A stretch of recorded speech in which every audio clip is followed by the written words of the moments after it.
좋은 땅에 뿌려졌다는 것은 말씀을 듣고 깨닫는 자니 결실하여 어떤 것은 100배, 어떤 것은 60배, 어떤 것은 30배가 되느니라 하시더라.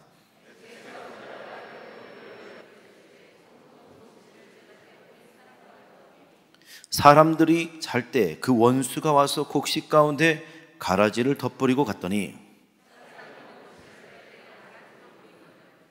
집주인의 종들이 와서 말하되 주여 밭에 좋은 씨를 뿌리지 아니하였나이까? 그런데 가라지가 어디서 생겼나이까?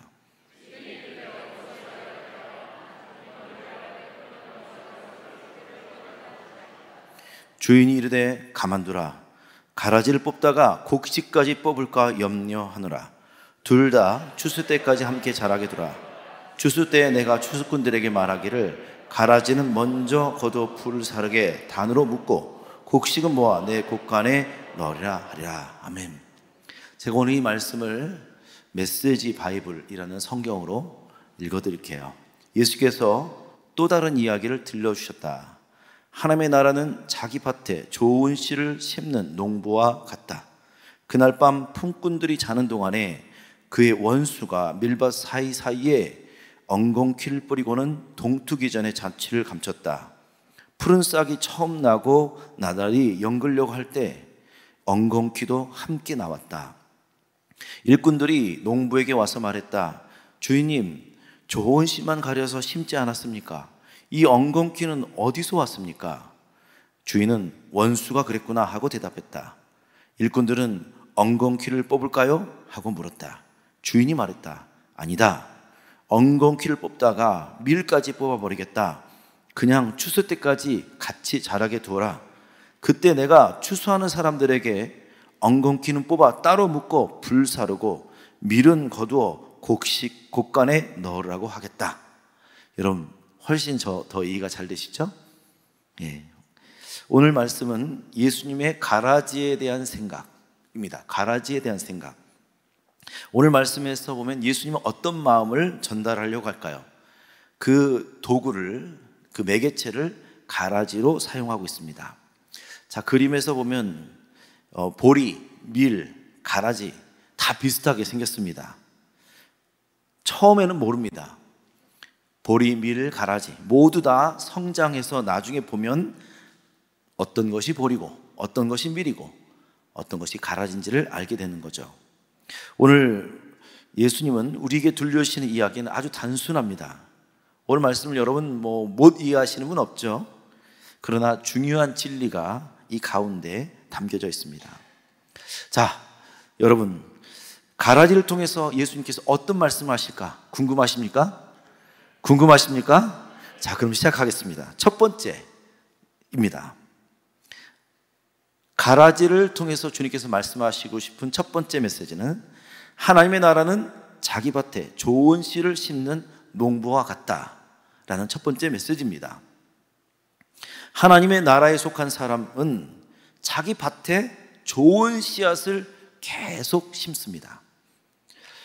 이 밭은 나의 인생일 수도 있습니다. 나의 인생. 그리고 이 밭은 나의 가정이 될 수도 있습니다. 이 밭은 나의 직장과 사업터와 우리 교회 안은 셀, 나의 셀이 될 수도 있습니다. 또 이 밭은 시간이 될 수도 있습니다. 나는 오늘 하루 동안 무엇을 심을까 결정하는 겁니다. 짧게는 1시간, 나는 1시간 동안 무슨 일을 할까? 하나님의 나라로 바꿀 수 있는 모든 영역이 바로 밭입니다. 나는 그 밭에 어떤 마음을 계속 심을까? 이게 바로 오늘 여러분과 같이 나눌 내용입니다. 오늘 말씀이 바로 직전의 내용을 여러분 아실까요?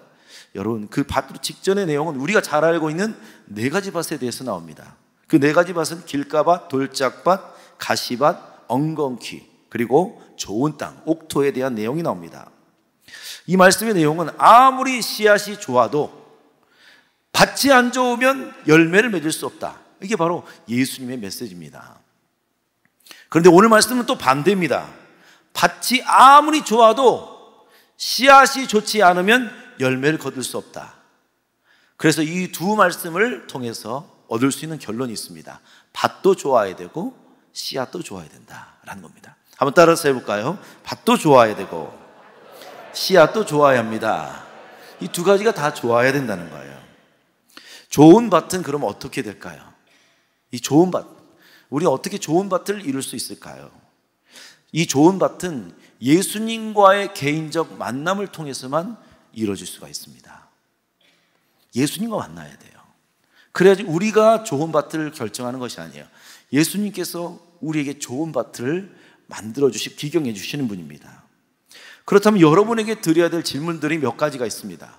여기 있는 모든 성도님들은 꼭 질문하셔야 됩니다. 이 질문을 안 하시고 그냥 넘어간다면 우리는 좋은 밭으로 살아갈 수가 없습니다.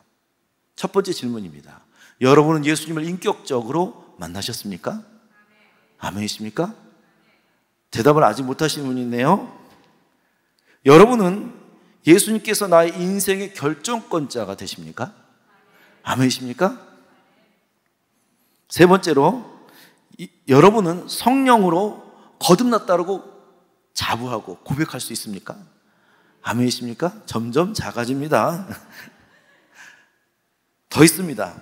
여러분은 하나님께서 미워하시는 원수의 영역을 똑같이 우리도 미워할 수 있습니까? 아멘이십니까? 하나님이 저 원수의 영역을 미워해요. 죄를 미워해요. 그러면 우린 그 죄도 같이 미워할 수 있냐? 이거예요. 마지막입니다. 예수님께서 명령하시는 모든 것을 아멘하며 순종할 수 있습니까? 점점 적어지네요, 이제는. 예. 오늘 여러분, 이 질문에 우리가 예스라고 대답할 수 있다면 여러분은 좋은 밭입니다. 그러면 이 좋은 밭에 어떤 것을 심어야 되냐면 좋은 씨앗을 심어야 합니다. 나의 인생, 이 길가밭, 내 인생이 가시밭, 돌짝밭, 이 안 좋은 밭에서 좋은 밭으로 변화됐다면 우리는 좋은 씨앗을 많이 심으면 심을수록 우리는 더 많은 열매를 맺을 수 있습니다. 밭만 좋으면 되는 거예요. 우선 그리고 밭이 좋으면 씨앗을 심으면 다 열매를 맺습니다. 심을수록 더 많이 열매를 맺게 됩니다. 그런데 우리의 땅이 안 좋으니까 좋은 씨앗도 아무 소용이 없는 거죠. 그래서 밭이 좋아야 된다는 거예요. 우리의 땅이 좋아야 된다는 겁니다. 그렇다면 좋은 씨앗은 무엇입니까? 좋은 씨앗. 좋은 씨앗은 한번 따라서 해볼까요? 좋은 말입니다. 예, 좋은 말. 좋은 말이에요. 칭찬, 격려, 그리고 만약에 저 사람이 내가 말했을 때 사랑받는다는 느낌의 말을 해줄 수 있을 때 그게 바로 좋은 말이겠죠. 우리 윤재식 권사님 3주 만에 오늘 교회 오셨어요. 그동안 얼마나 바쁘게 전국을 누비어 다니셨는지 몰라요. 아마 이 세상에서 가장 3일 동안 바쁘신 분이 아니었을까. 근데 제가 만나니까 너무 기쁜 거예요. 그래서 같이 이야기 나누고 같이 안고 그랬습니다. 아마 저도 기분이 좋았지만 권사님도 기분이 좋으셨나요? 남자가 안 와가지고 안 좋았나요? 좋은 밭은 두 번째로 좋은 태도입니다. 내 입에서 나는 절대로 부정적인 것을 내보내지 않겠다 결정하는 태도, 이게 바로 좋은 태도입니다. 또 좋은 씨앗은 바로 믿음입니다. 어떤 감당하기 힘든 어려운 상황에서도 나는 하나님을 신뢰하겠습니다. 믿음의 태도겠죠. 또 좋은 씨앗은 변화되고 싶고 더 성장하고 싶은 열망입니다. 나 어제는 10분 기도했어. 오늘은 나 주님과 더 20분 교제할 거야. 더 성장하고 싶은 열망. 나는 더 성장할 거야.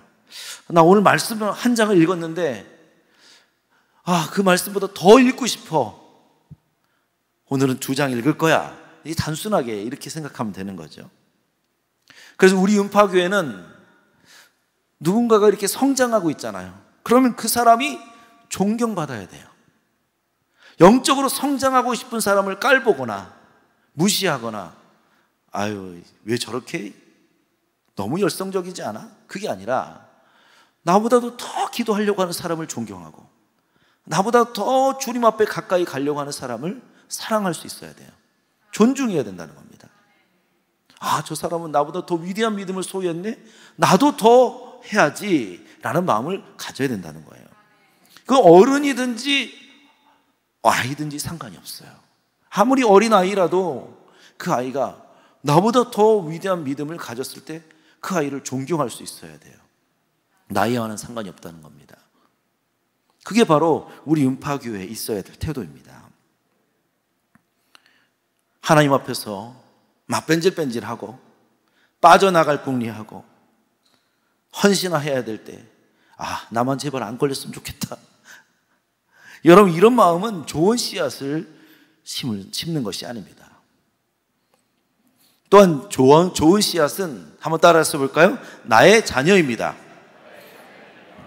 여러분의 자녀가 얼마나 가치 있는지를 우리는 항상 잊지 말아야 합니다. 나의 자녀가 얼마나 가치 있는지. 옆에 만약 자녀가 있다면 한번 볼까요? 자녀가 있다면 볼까요?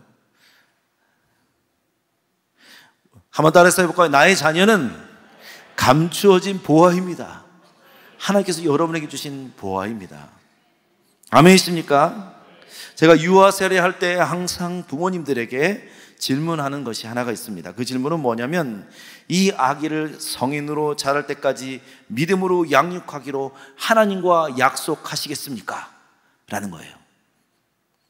이 아이가 성장할 때까지 끝까지 믿음으로 성장할 때까지 약속하겠습니까? 그러나 이 약속을 제대로 지키시지 못하는 부모님들이 있다는 걸 보게 됩니다. 생활이 너무 바쁘니까, 돈 버는 일에 너무 집중하다 보니까 그러다가 자녀를 놓치게 되는 거예요. 자녀를 믿음으로 영적으로 성장해야 될 중요한 시기를 놓치게 되는 것입니다.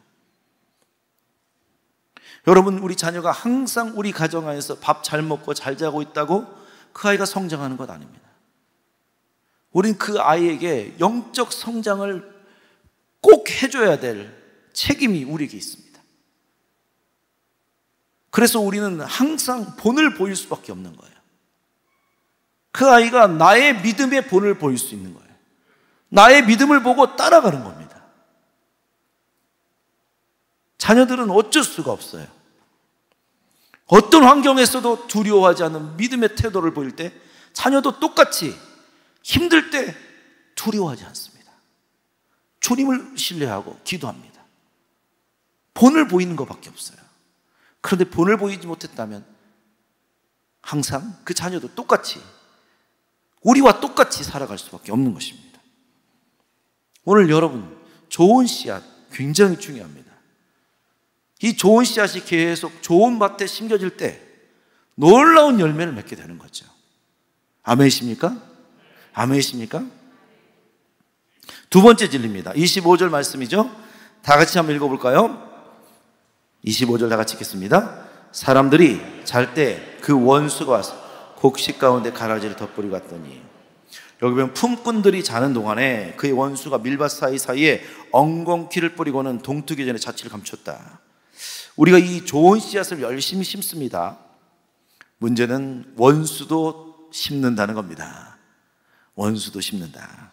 원수는 무엇을 심습니까? 무엇을 심습니까? 가라지를 심는다는 거예요. 우린 좋은 씨앗을 계속 심을 때 원수는 그 반대편에서 가라지를 심습니다. 우린 열심히 하나님의 나라를 확장시킬 때 원수는 우리의 땅에 계속 가라지를 통해서 자기의 땅의 영역을 넓혀가고 있다는 것입니다. 여기에 문제가 더 있습니다. 26절이죠. 싹이 나고 결실할 때라고 했어요. 그때 가라지도 보이거늘. 이 곡식과 가라지가 구분이 안 된다는 거예요. 처음에는 이게 곡식인지 가라지인지 처음 싹에서는 몰라요. 똑같이 푸릇푸릇하고 똑같은 생김새, 이것이 다 연글어서 나중에 성장해서야만 이것이 가라지인지 곡식인지 구분할 수 있다는 것입니다. 창세기 3장에는 이 가라지를 엉겅퀴라고 표현되어 있습니다. 창세기 3장 17절과 18절이죠. 아담이 이르되 내가 내 아내의 말을 듣고 내가 내게 먹지 말라 한 나무 열매를 먹었은즉 땅은 너로 말미암아 저주를 받고 너는 내 평생에 수고하여야 그 소산을 먹으리라. 18절을 같이 읽어볼까요? 땅이 내게 가시덤불과 엉겅퀴를 낼 것이다. 내가 먹을 것은 밭의 채소인즉. 창세기 3장에서 말씀하고 있는 가라지는 마귀가 우리 삶에 뿌리는 저주의 영역을 말합니다. 그래서 우리 속 깊숙이 들어온 이 가라지를 우린 찾아야 되는 것이고 그것을 없애는 것이 바로 승리하는 길이라는 것입니다. 우리가 평생 수고하고 열심히 살았는데도 열매가 없다. 가라지 때문이라는 겁니다. 가라지. 그럼 가라지 특징이 뭘까요? 가라지 특징, 제가 말씀드렸습니다. 가라지는 열매가 없습니다. 예전에 우리 어르신들은 피쌀이라는 거 아시죠? 피 여러분 드셔보셨죠? 예전 정말 쌀이 없으니까 이 피를 드셨다고 하더라고요. 우리 윤택이는 피가 뭔지 아나요? 모르죠? 제가 알려드릴게요.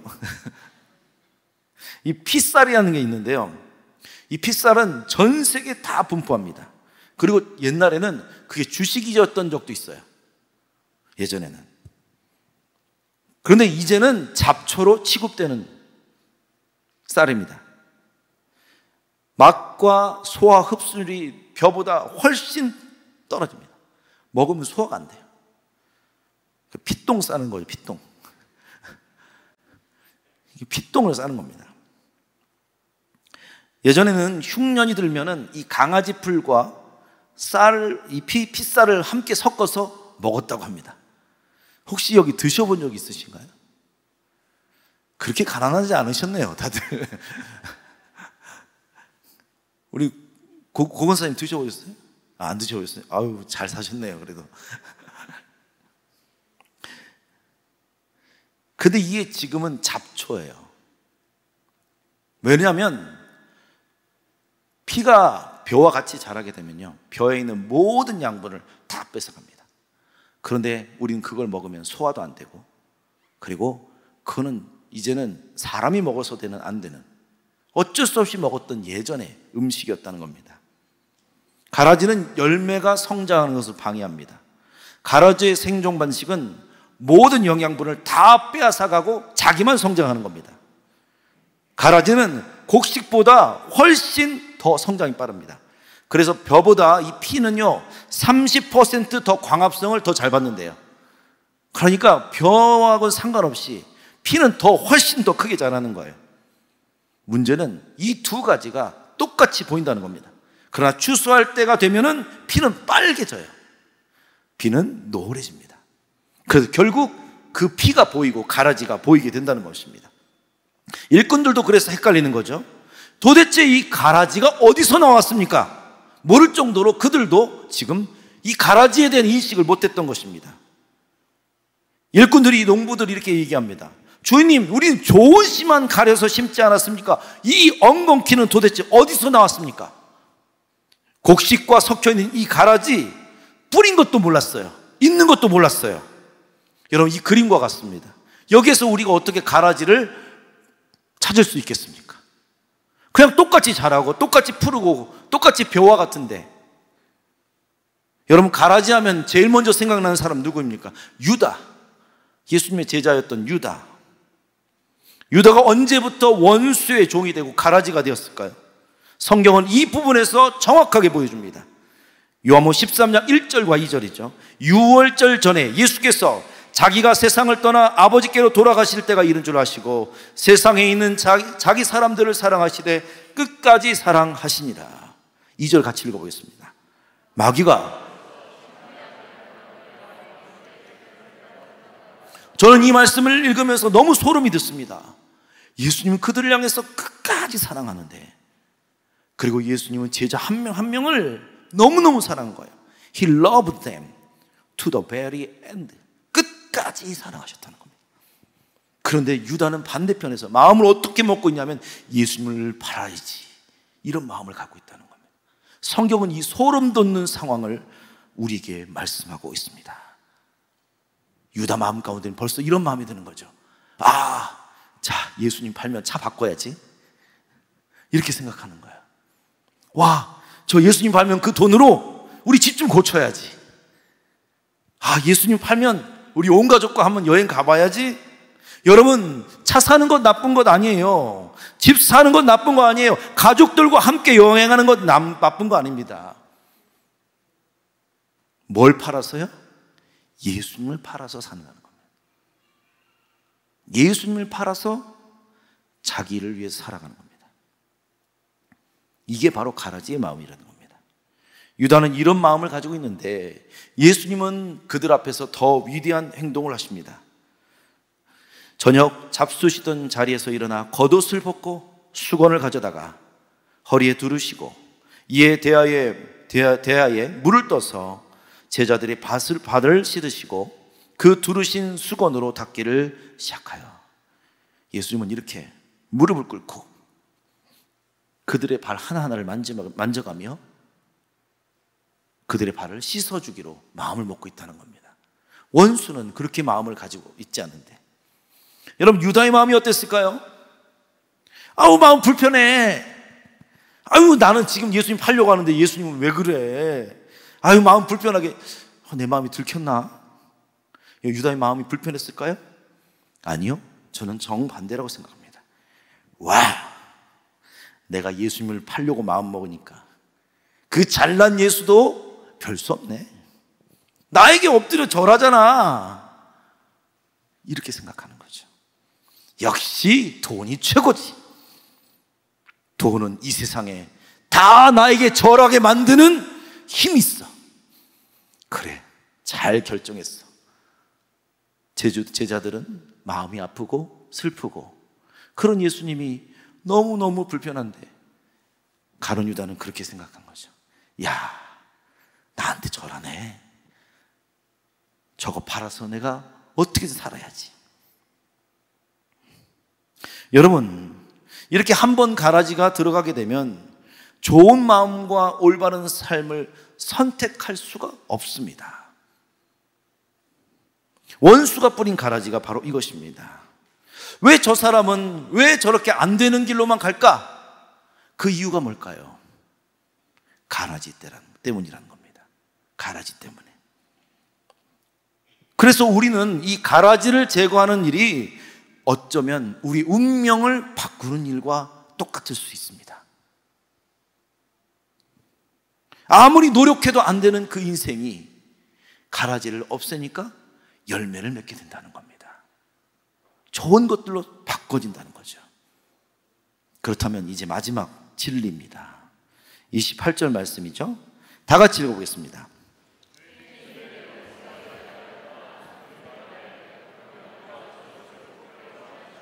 29절이요. 주인이 이르되 가만두라.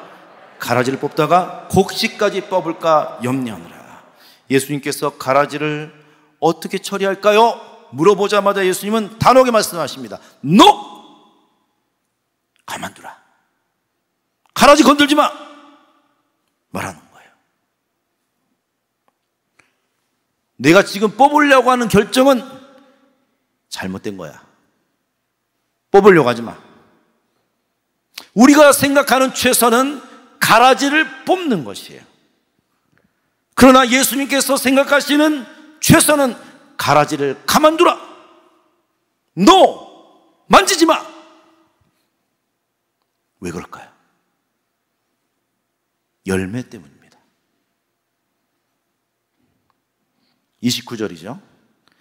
주인이 이르되 가만두라. 가라지를 뽑다가 곡식까지 뽑을까 염려하노라. 예수님은 우리가 가라지를 뽑는데 뭔가 불안하고 우리가 기술이 부족하고 뭔가 미숙하고 모자라기 때문에 그만두라는 것이 아닙니다. 예수님에 집중하는 것은 가라지가 아니라 열매예요. 가라지 따위에는 아무것도 관심이 없어요. 일도 없어요, 관심이. 그런데 우리는 내 인생에서 가라지를 빨리 제거하고 싶어 합니다. 그러나 예수님의 방법은 가라지를 제거하다가 열매까지 없어진다는 겁니다. 예수님은 열매에만 집중하십니다. 한번 따라서 해볼까요? 예수님은 열매에만 집중하십니다. 이것이 바로 예수님과 우리와 다른 점입니다. 우리는 가라지 같은 모든 나쁜 것들이 우리 인생에서 빨리 제거가 되길 위해서 우리는 기도하고 그렇게 살아가고 있습니다. 내 인생에는 절대 가라지가 생기면 안 돼. 내 인생은 절대 실패하면 안 돼. 내 인생은 어떤 병도 걸려서는 안 돼. 우리 집은 가난하면 안 돼. 우리 집은 정말 잘 살아야 돼. 우리는 완벽해야 돼. 우리 자녀들은 언제나 좋은 길을 가야 돼. 코로나 바이러스 우리 가정 안에 절대 들어오면 안 돼.